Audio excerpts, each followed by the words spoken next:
But one question wanted to know more about the impact of mantra and its best use.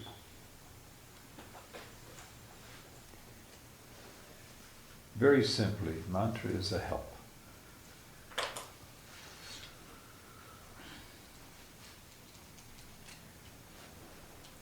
We sometimes discover a certain type of food that's not only tasty, but exceedingly nutritious. We just got a boost.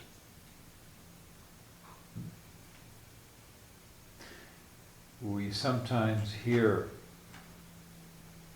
a piece of music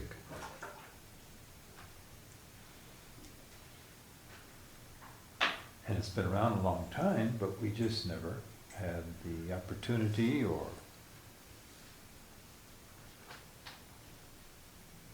were we lucky enough to have it come by and we suddenly listen to it and it lifts us from our cares. Another boost.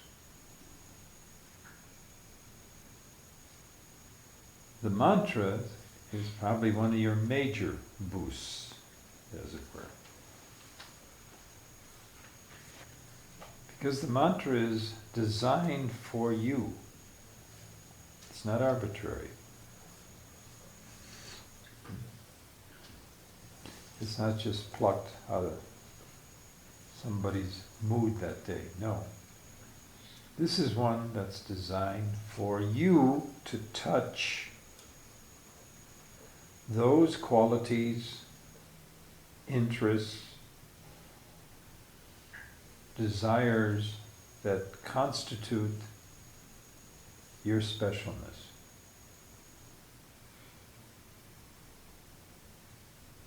We're not clones. You're not here to imitate any Swami or yogi.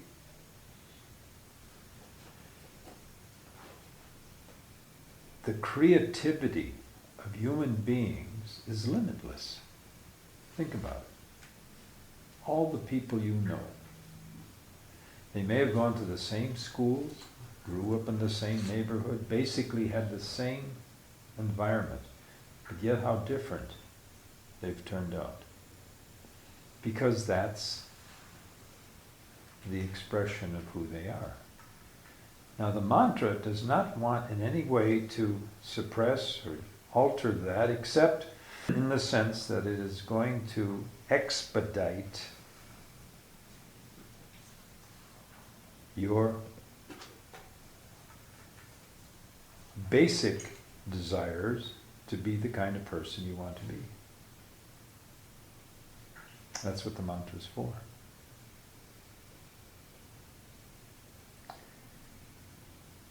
You can get to the point in relationship to becoming quiet, you can start to feel that. It's vibration. You also may discover to feel it in different parts of your body.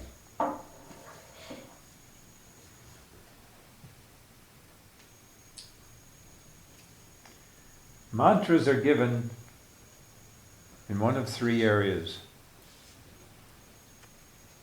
of your anatomy. The heart, the throat, between the eyes, the eyebrows. And you're usually asked this, remember the mantra at one of those points. Over time, you can begin to feel the vibration there.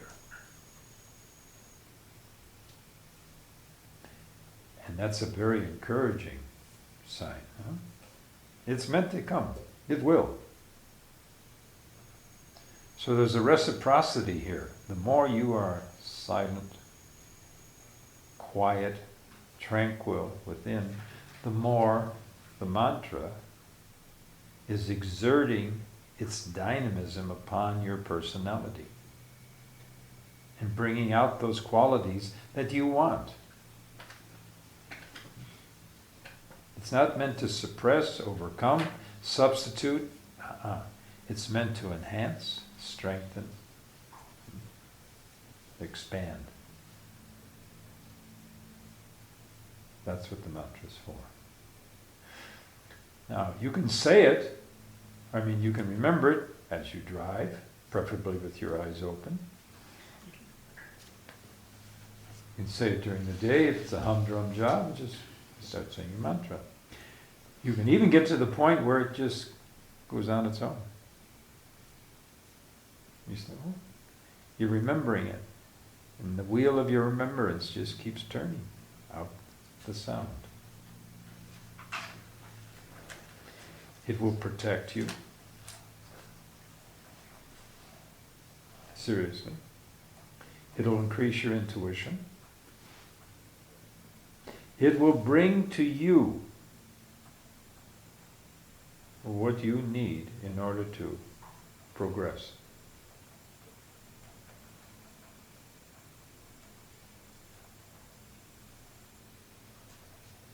That's kind of a mystery when you think about it. And by mystery, I always mean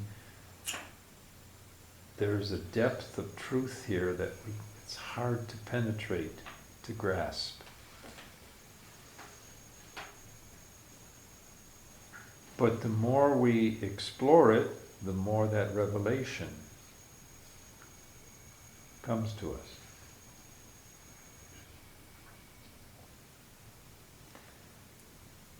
The best use, again, meditation, during the day if you have it. Don't force it. Be spontaneous with it. Let it come if it mounts to. Because this is coming right into the next one. What's so special about silence? Okay, hang on for this game. This took me a while, and Swami began to explain it to me. The mantra is the boost. That will draw out your qualities. And one of the major qualities is actually a state it wants to put you in, silence. Your mantra is to take you to silence and it drops away. Don't go back after it. If you discover, I'm no longer remembering, let it go. That's what it'll jettison itself. Isn't that interesting? Because there are surprises, gifts waiting for you in that silence towards which the mantra has been leading you.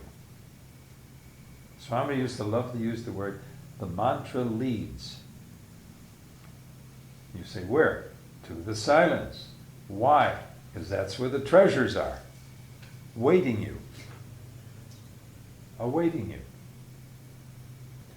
So, when that happens, that's a good sign. You put a seed in the ground, It grows. it grows. Because you've created, and it's growing in silence, right? And sooner or later, up comes the sprout.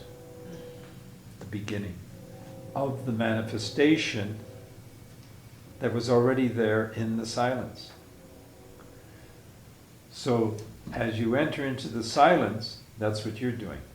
The growth is going on now, silently. And sooner or later, you're going to feel that in your life. The way you go about things, the way you react, what you notice, what's occurring.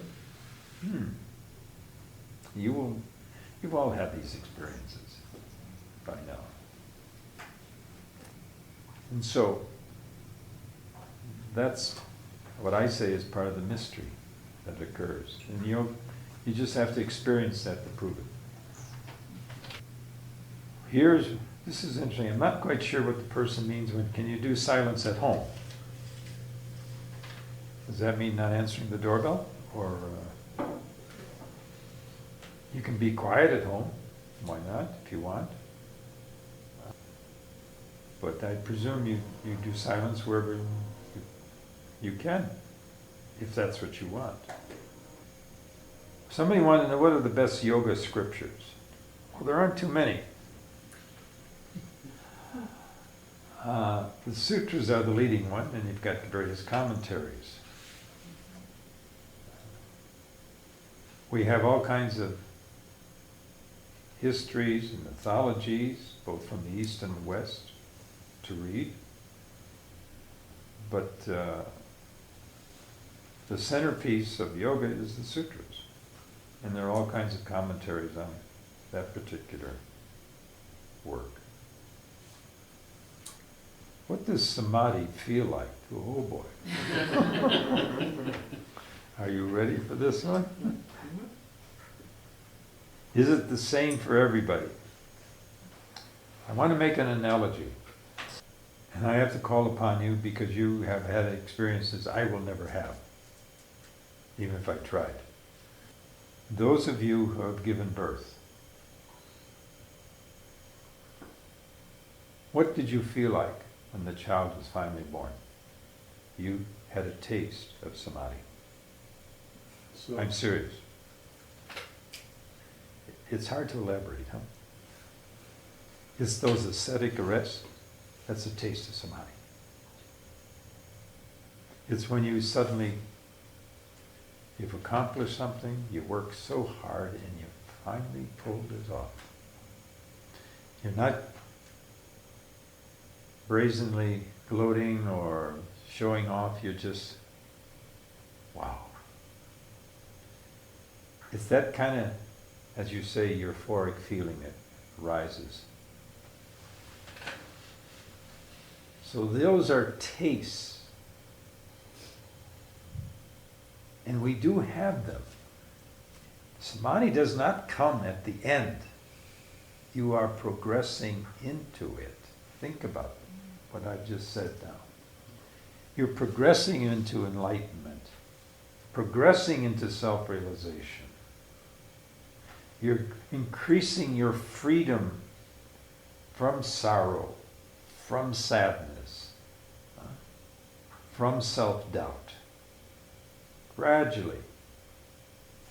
That's a progressiveness into the final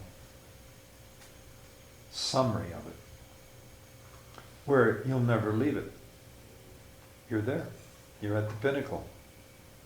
And you can do that while you're in the body. Because that's what Swami said, that's why I came for. I want you people to do it in the body the way I did it. Now,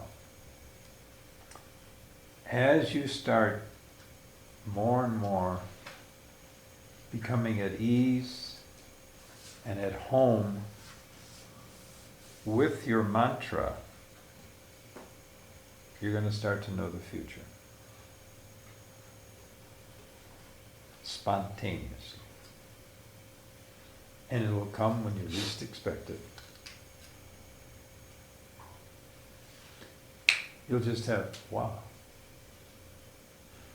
And the reason you can do that is because as you become, we'll call it centered within, quiet within, less troubled by your preoccupations, the moment you think of someone that you're fond of, you can get an idea of what's going on in their life. You'll get a flash. Also, if they're paying any attention, they'll pick up on that. They'll think of you at the same time. And I'm serious, you will touch them instantly because there's no blocks. The union of love is invincible. So the fondness you have for people, when you're still within and you think of them, you are now touching them. You are giving them a burst of energy. And you know yourself sometimes, I was just thinking about so-and-so. You say, yeah. And if it was a nice feeling, you got a burst of energy. They may have been thinking of you first. And that's why you picked up on it, because you weren't too distracted at the time. Now that grows. So that you can, as it were, zap your friends if you want.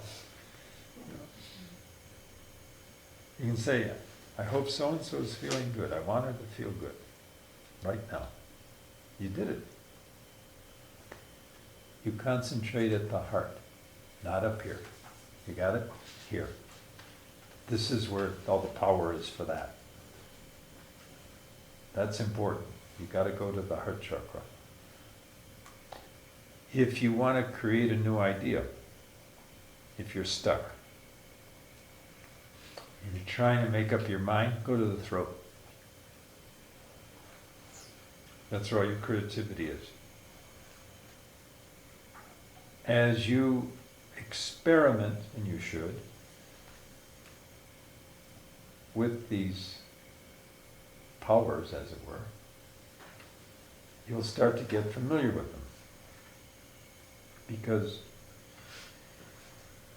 you're operating at a different level now. It's not just discursive thinking, it's what we call intuition. So samadhi is not the same for everyone, but the level is the same. You know, you can be with a friend and you can be sitting in stillness and both enjoying the ambiance of nature, say. You don't have to say anything. But you're there together. That's part of the enjoyment. And then you've got the reality that you're beholding. So in a sense, they're both the same and yet they're different because each of you will appreciate it a little differently. So there's no cloning in samadhi. Yes, sir. Is samadhi enlightenment? Yes. It's at least, as I say, it's a staging, huh? You suddenly get insight. That's what enlightenment means. Now, the fastest way to grow in meditation, you got to be patient and you don't get mad at yourself if it doesn't come right away. But it'll come because it's your nature again. You sit down, you prepare yourself, ready. Mm-hmm. Close your eyes, start to breathe diaphragmatically. You breathe deeply for some time in order to get the carbon out, because that interferes. All right, then you don't go to your centerpiece to meditate. Instead, you go right here. And you want to breathe so that both nostrils are flowing. Otherwise, you're chasing your unconscious. Keep that in mind. You've got to get to where you can feel they're both flowing. Wow. That is the only way you advance. Then you move up to the spot you were told, whether it be here or here or here. Huh? But you've got to get both flowing first. You all have been at this a long time now. Do that. Don't jump to your meditation point until both of them are flowing. Then you're going to advance. The more you start to train yourself to use both, the more it comes. Okay? It's that simple. Just be patient. It will come.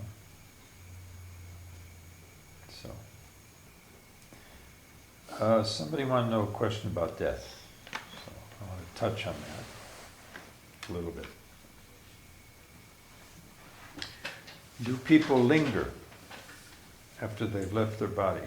I presume in the environment, yes, they do. Often they do. For a lot of reasons.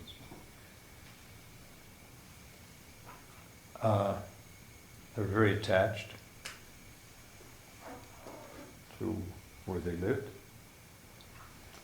Sometimes people are confused when they die. This often happens in battlefields. Just like that. I was at Gettysburg one year. And I was walking on the field where the battle took place. People were whispering my name. And I didn't know what to do. Justin. I looked, and there was nobody there. They were spirits walking that field. And I later talked to a psychic who I could respect. She said, a lot of these guys are still wandering. They don't know. They're dead. Can you imagine? I knew another person who was a rescuer of people like that, of spirits, rescuers. He was a British psychic I met, interesting chap.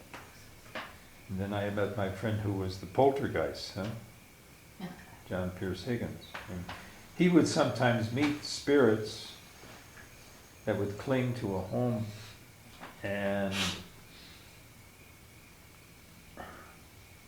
he'd bring in a psychic who could communicate, and he tried to tell them how to move on rather than just hang around, because they were getting confused even in that state.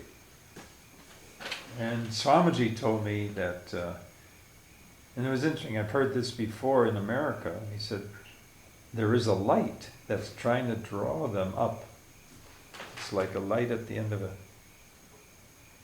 cavern or a cave. And if you can get them to go up to that light, they're free. Now, I don't know what's waiting on the other side of the light, but that's what Swami said. They're free. They're no longer anchored where they are. When the first chairwoman of the Institute died in Chicago, Ann Hillary, I asked Swamiji, what was it like? And he told me. He said, I met her, helped her over, assured her she was okay, she felt fine, moved right on. She's back already. Really? Oh, by the way, you want to know how long they stay over before they come back? Yes. Are you ready for this? Yes. 12 to 20 years. Usually. And usually come back in a cluster. So what happens in those 12 to 20 years? Here's an interesting thing. I asked Swamiji, what goes on? He said some people who've had a lot of trials in life, they literally have to rest. Well, that surprised me. Huh? I didn't go into it, explain what you mean by rest, but I just took it at face value. And he says, because he said to me, Mama's resting. Because I asked him a few years later, how's Mama doing? She's resting. You and I are formed in a way that utilizes this living energy inside us, the life force. That's the Devatma Shakti, the life force. And it utilizes certain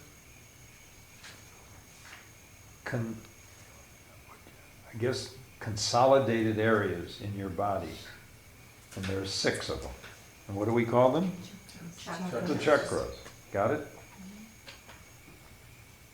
Now, according to the scriptures, the base of this power is at the root of your spinal column.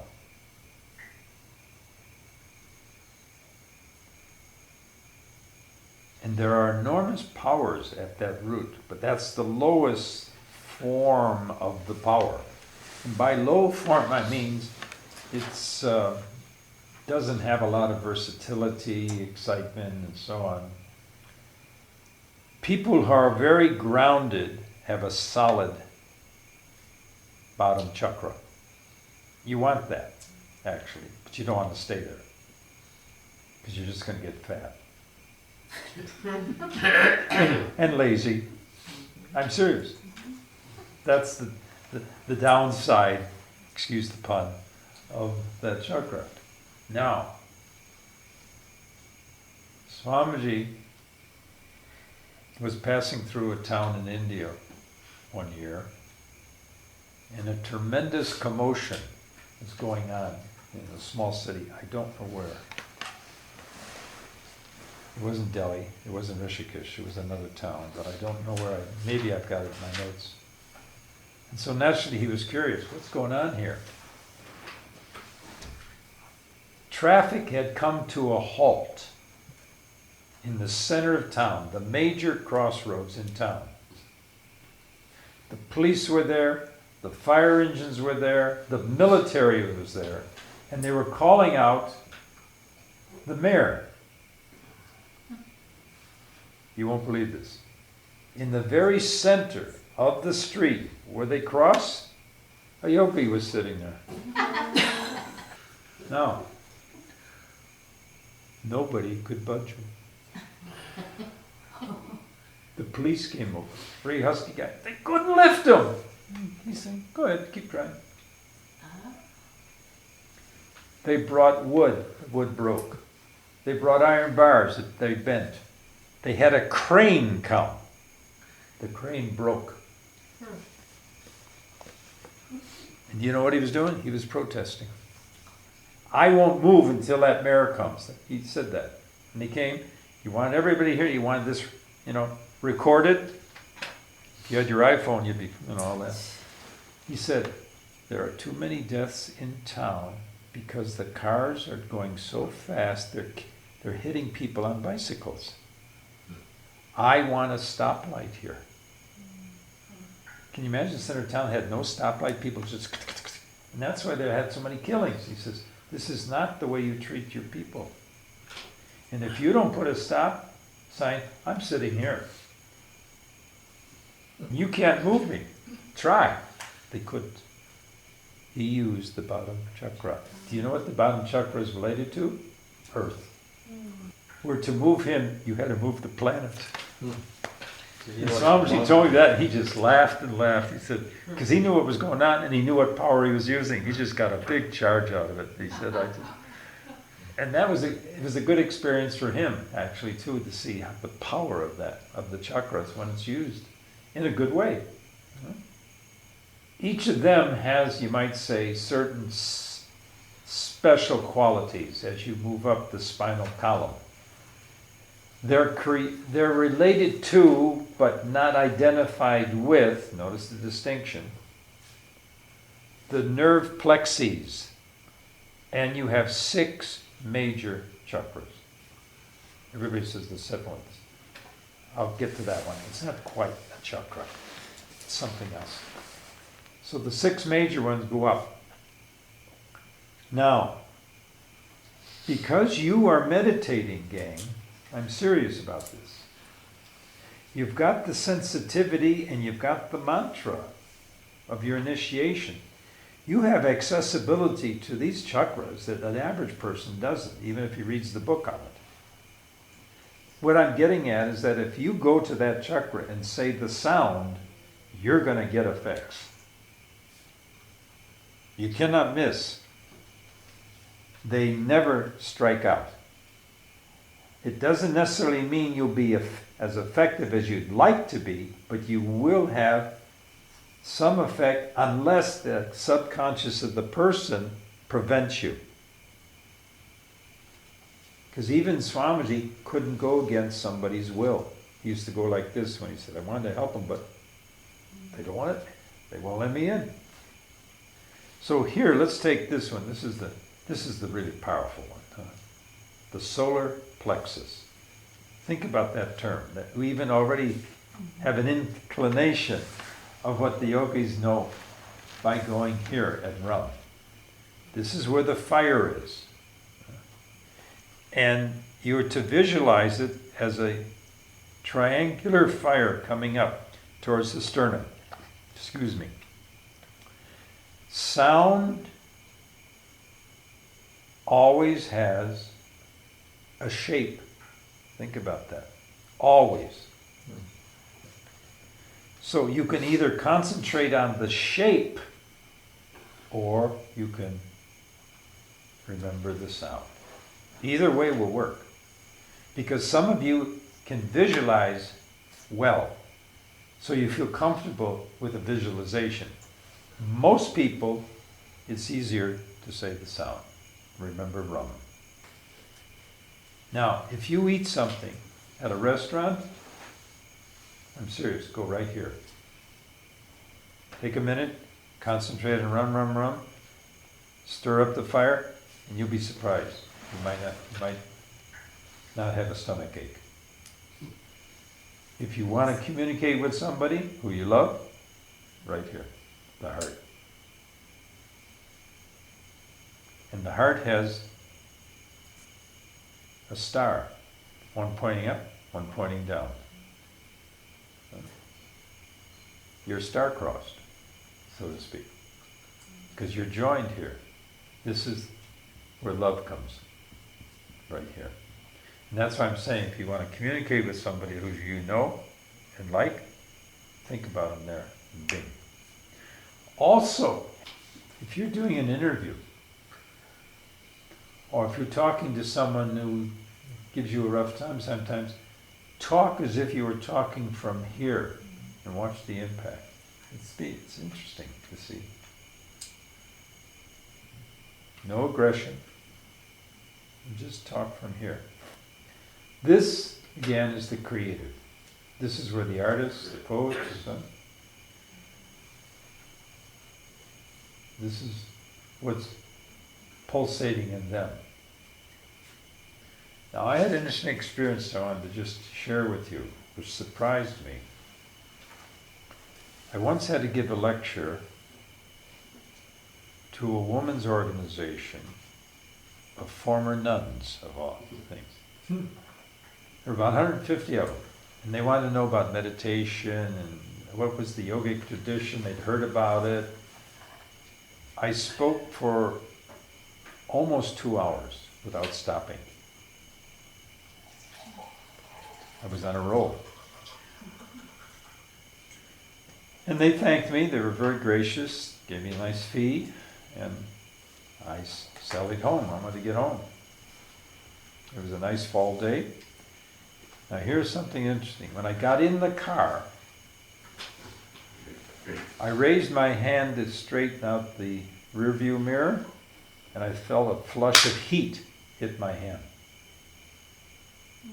And I said, I wasn't imagining that. So I raised it again, heat. It's coming from here. Oh, your hand got.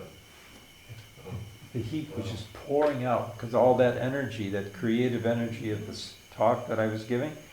And I thought, wow, so that's what it's all about, huh? It was just pouring out of my throat. And I went and I checked with Swami and said, yeah, that's what happens. You were just pouring it out, sharing your creativity with me. Swamiji, you Yes. were going to mention the crown chakra that's not really a chakra. Can you tell us a little bit? Chakras are in the body. You hit the crown, you're out. The seventh we call it, but that's the release from the body. You're totally released. You can experience what you can experience out of the body here, but you stay with the body. When you are perfectly still and both nostrils are opening, certain qualities in you might start to get stronger, and you will feel things like this up your spine, something crawling, or a feather tickling you. You may feel ripples, and they can go all the way to the top of the head. Swamiji, how does someone else have an effect on your chakras? If they have a fondness for you, and your subconscious or unconscious is open to them. In other words, they would want that assistance than your wife. Now, there's also the contrary. Somebody can also send negative energy to you. I was in London weekend, and a friend of mine who he's a dentist, but he can feel your energy. He just is that sensitive. And he said, I want to feel you, Just. Get in the chair. I said, okay. And he said, I can't feel your body. And it hit him. He says, you are so damn balanced. I can't pick up anything. He said, thank you. Hmm. But then he went on, he said, wait a minute, you're being attacked. Someone is trying to send negative energy to you, but you've got a shield around you. And I knew who it was.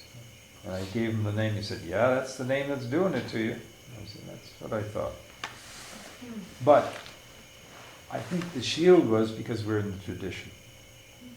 Because we're protected all the time.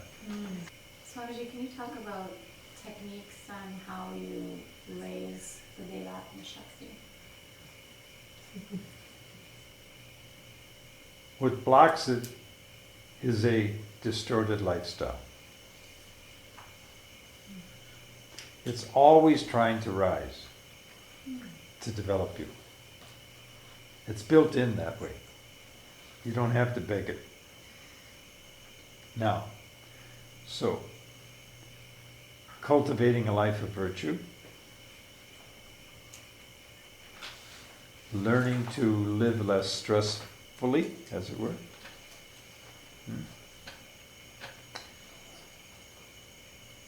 What you people already know that can get in the way of peaceful, intelligent living, straining too much, that blocks it.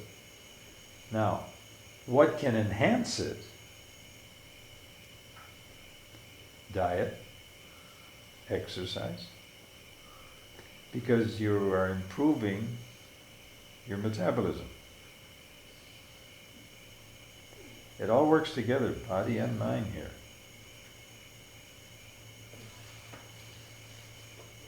All your yogic exercises from Hatha to Agnisara, those are the ones that stir it up, so to speak. So what is the whole concept of having that rise to this point, the Ajna chakra, and all your cognitive ability is exponentially enriched. You will know the future of anybody you concentrate on. You will know their future, including yourself, as it were. There's a slight subtle distinction between the Devatma Shakti and the prana.